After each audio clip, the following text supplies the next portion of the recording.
In the summer of 1963, a high school teacher changed the way the world looked at The Wizard of Oz.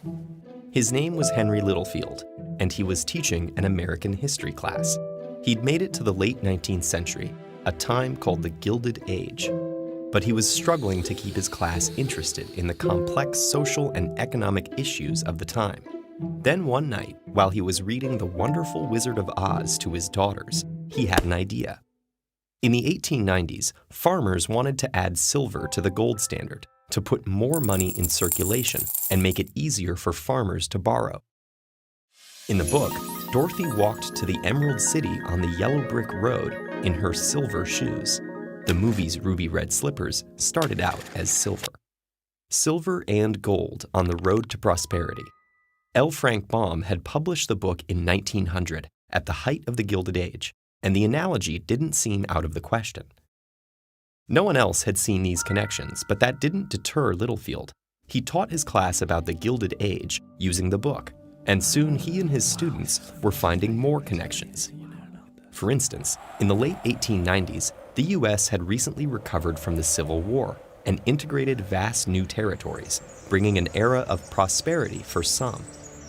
But while industry and finance in the North and East prospered, farmers across the South and Midwest struggled. This led to the populist movement, uniting farmers and workers against urban elites. By 1896, the movement had grown into the People's Party, and its support of Democrat William Jennings Bryan put him in reach of the presidency.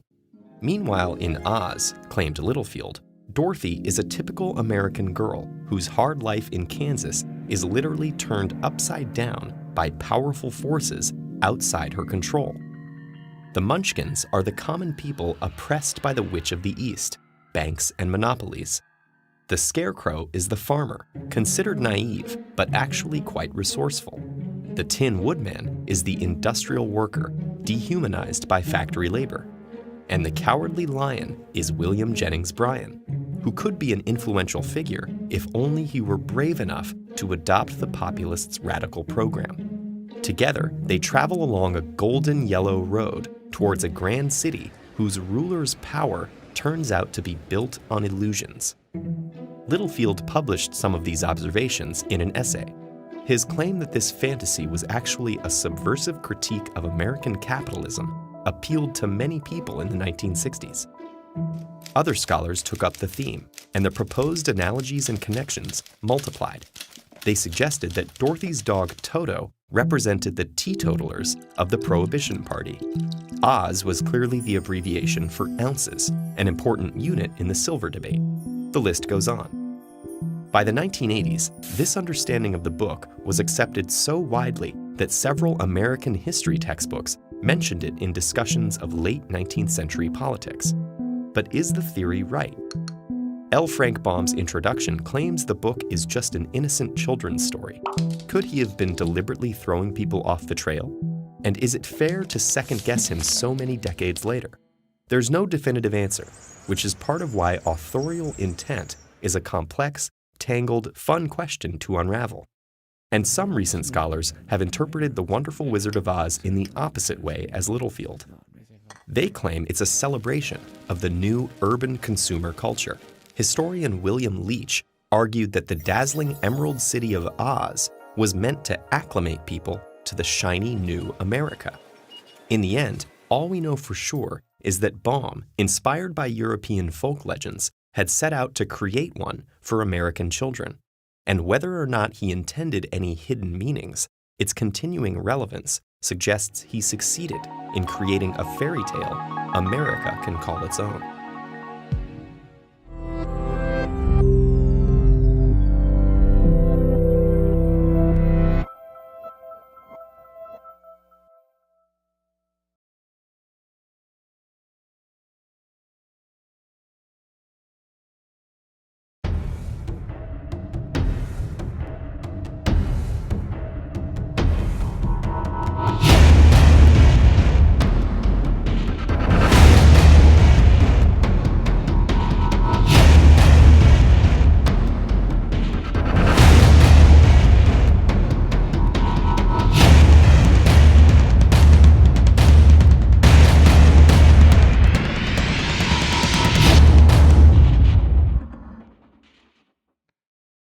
Before starting the video, make sure to smash that like button. Do it now, it only takes a second to do it, and hit the subscribe button and the bell to turn on notifications so you can be informed whenever I upload new chronicles. Also, visit my website, that is tpchronicles.com. There you can read articles and see videos that cannot be uploaded on YouTube. You don't want to miss those videos. The link is in the description box below. Also, join me on Facebook, Twitter, IG, TikTok, social platforms. If you are down with the campaign, type CN, which stands for Chronicle Nation, in the comment section. Upon that note, let's get into this next video, and it goes like this.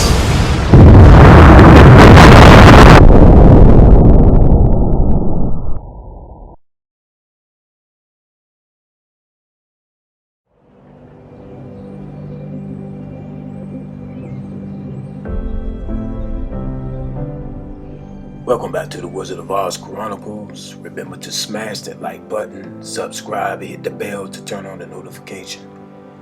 And also, people, type CN in the comment section to let me know you are rocking with the campaign. This is for you and only for you. So give the love back, people. If you still need to see chapter 1A, please return to it. It's very important, people, that you do not skip Chronicles. Chronicles are a building block, and most people jump right into it in the middle of it, and then after they jump into the middle of it, they start complaining about how they don't agree and all this kind of foolishness because they don't want to take the time to go back to the beginning. Chronicles are building blocks.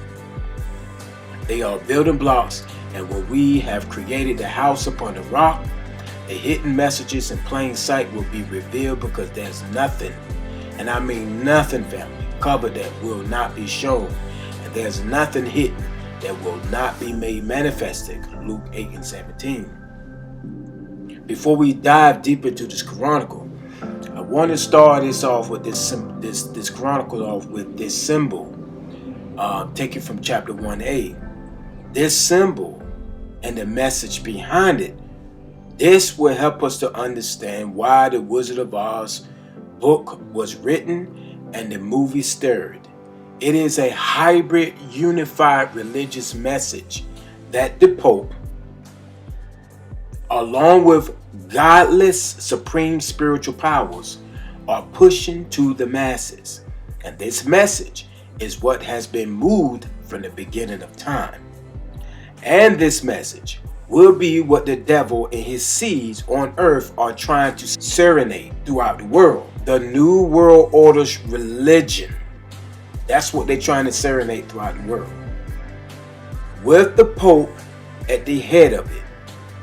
Everything we see today is a race to take control over our minds worldwide through religion. And this religion is Luciferianism. And it doesn't matter what you believe. Every religion will come together as one.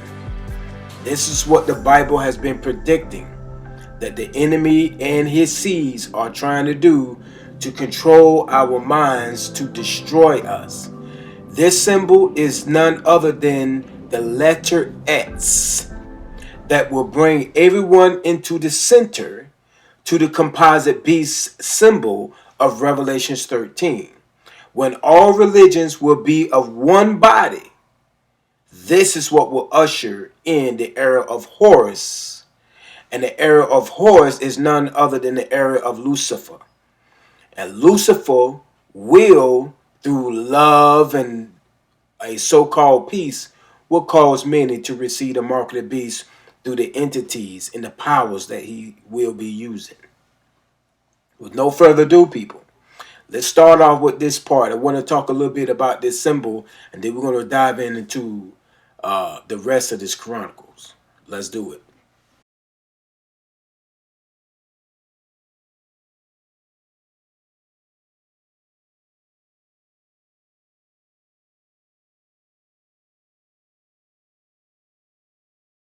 About the symbol. What about these symbols, family? The images in this photo speaks 1,000 words. You can see these symbols everywhere. And you may say, well, Pastor, I see the Nazi symbol. See, that's where you are lost when it comes down to the know, or knowing and understanding the symbolism.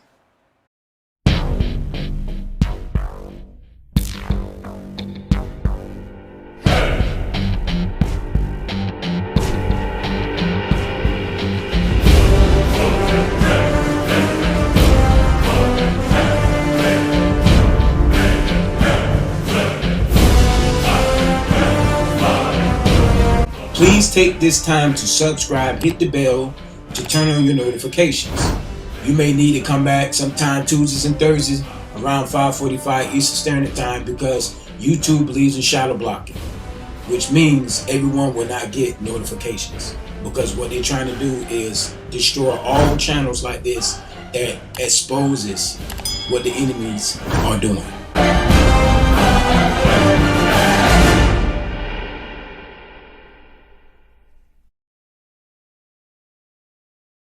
You see, this symbol, people, represents a movement that has been here, but we saw the ugly head around or rising around 1875.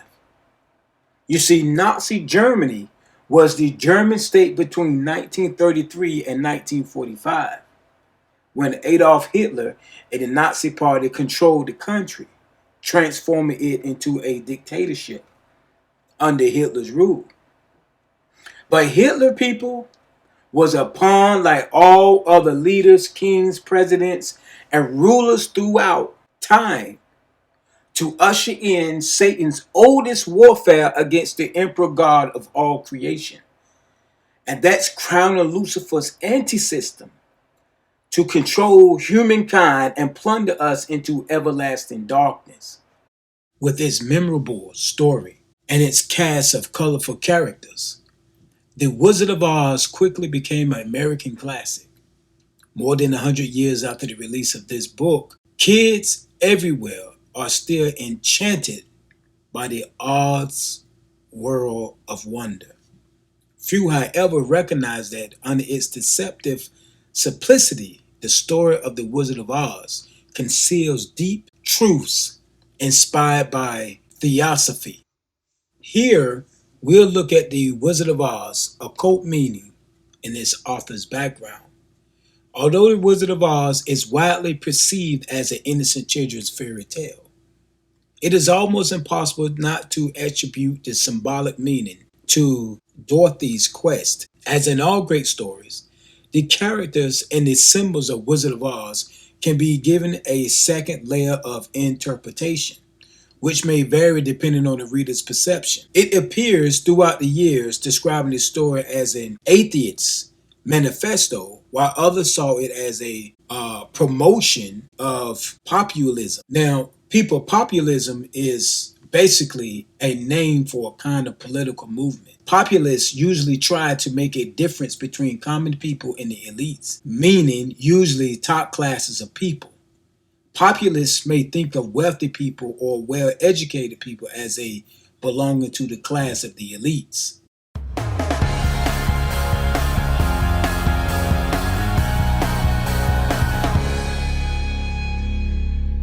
Axe the tax. Pensions too low. Leave the EU. Don't we hear these kind of slogans daily? Many people are dissatisfied with politics or other social circumstances. Particularly in Europe, this is becoming evident. More and more populist parties and movements are appearing. They promise the people changes and want to go back to the old and familiar. Populism. What does that actually mean? The word derives from the Latin populus and means people, so it's about the concerns of the people. Let's take Mr. Smith, for instance. He is dissatisfied too. The politicians don't really care about his interests. It's either the big bosses and corporations that get everything, or those who don't contribute to the economy at all. And what's left for him? The Populist Party, the little man, expresses exactly what he feels. It fights for people like Mr. Smith against those politicians who govern badly, in its opinion. The party focuses on everything the people are concerned about. For instance, the current refugee crisis. The word populism, particularly in Europe, has a negative connotation. One example, in 2016, the British people voted in a referendum to leave the EU. Populists used convincing slogans to support the Brexit. These were simple, clear words that many people found appealing. Shortly after the referendum, it became apparent that many of the slogans weren't entirely true. After a wave of clarification about the consequences of the exit, many voters regretted their decision. When it comes to complicated issues, populists usually provide simple solutions. They reject institutions like banks, influential politicians, large corporations, or mass media, and always have a very strict opinion. You're either for or against them. For example, the little men say that the unity of the people matters. Anyone who has a different opinion doesn't count for them. They know what's the right thing for everyone. The actual problem here? What about the opinion of Mr. Thompson, or Mrs. Abood, or that of Alan, or Katie?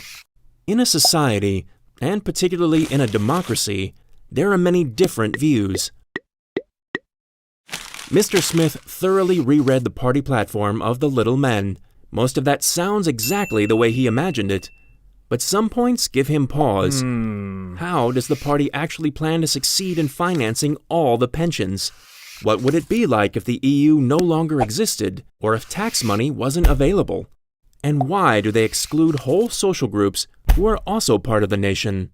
He will now take a much closer look, try to collect information, and get his own idea of what's going on. Only then can he decide whether the little men can keep the promises they're making. Because in the end, the simplest solution isn't always the best one.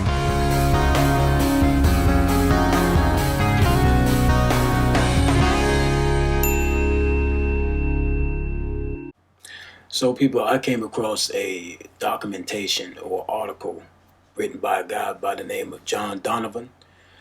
And it says, why is populism so popular again? Now I want to share with you some things, because this is something, family, that you need to understand about certain groups, certain powers that's coming up to divide and conquer. See, everything that's going on, family, is to divide you into two sections. The 95% and the 5%.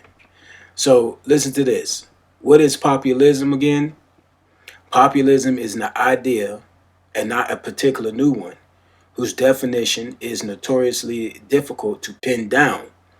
As a political theory, it has a couple of unwavering characteristics.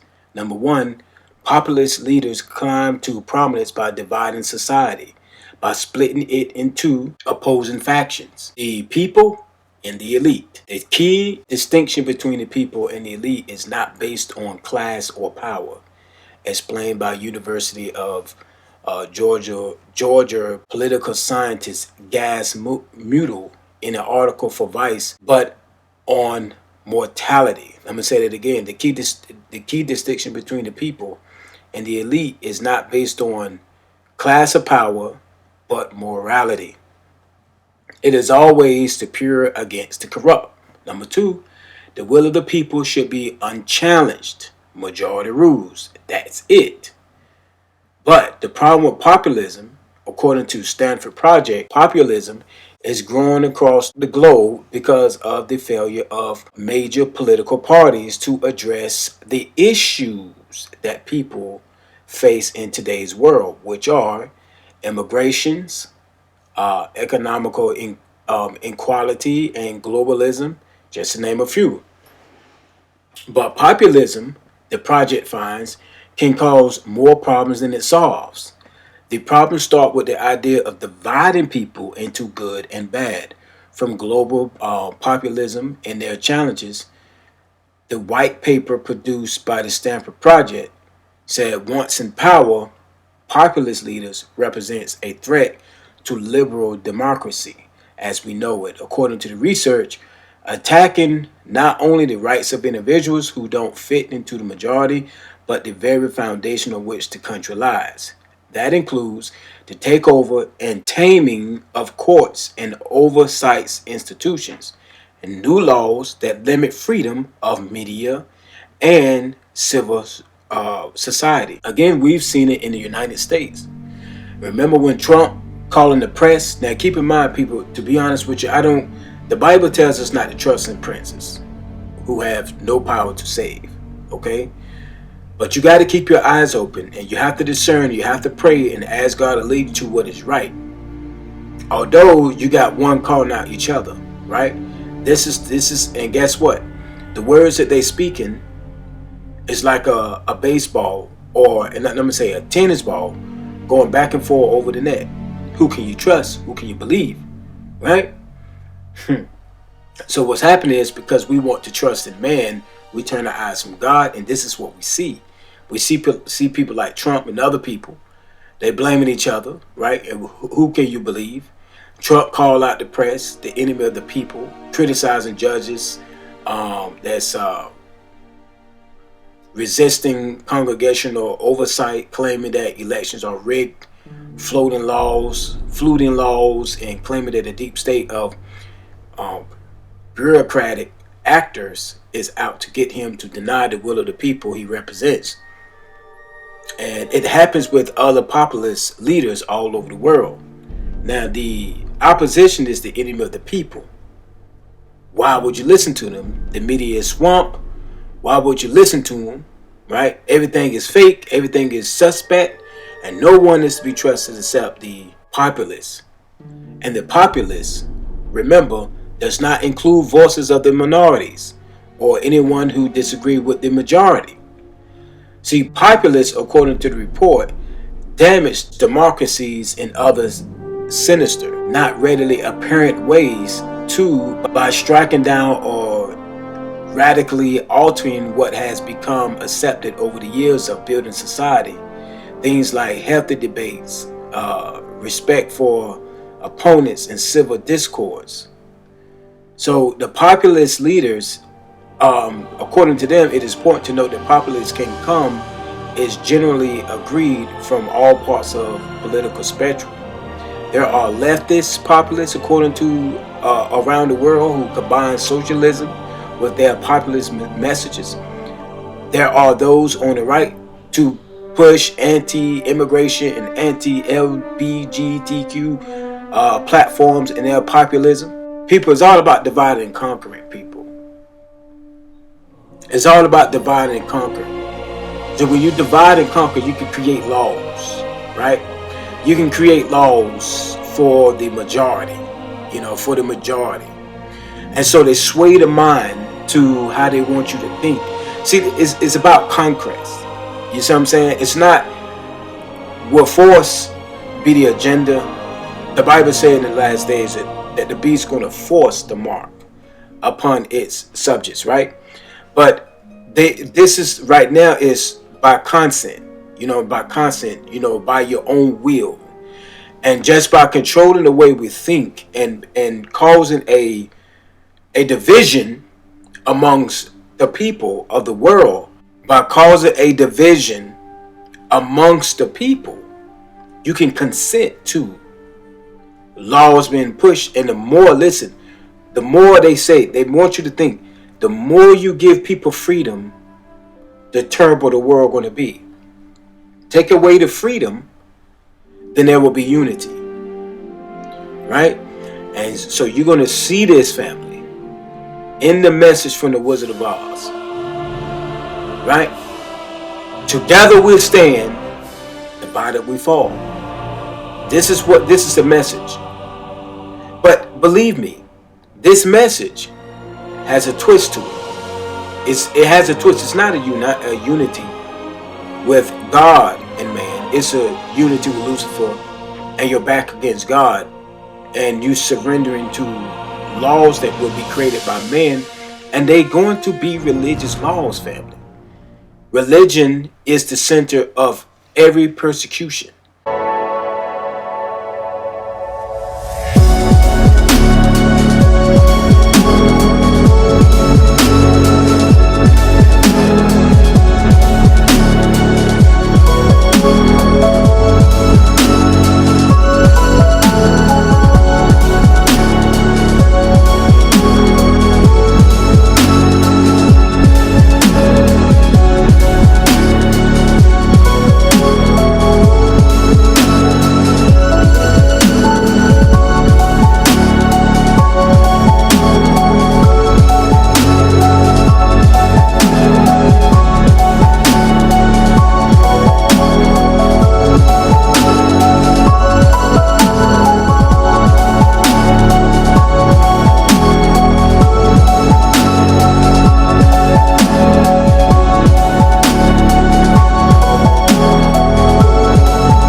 What is your profession?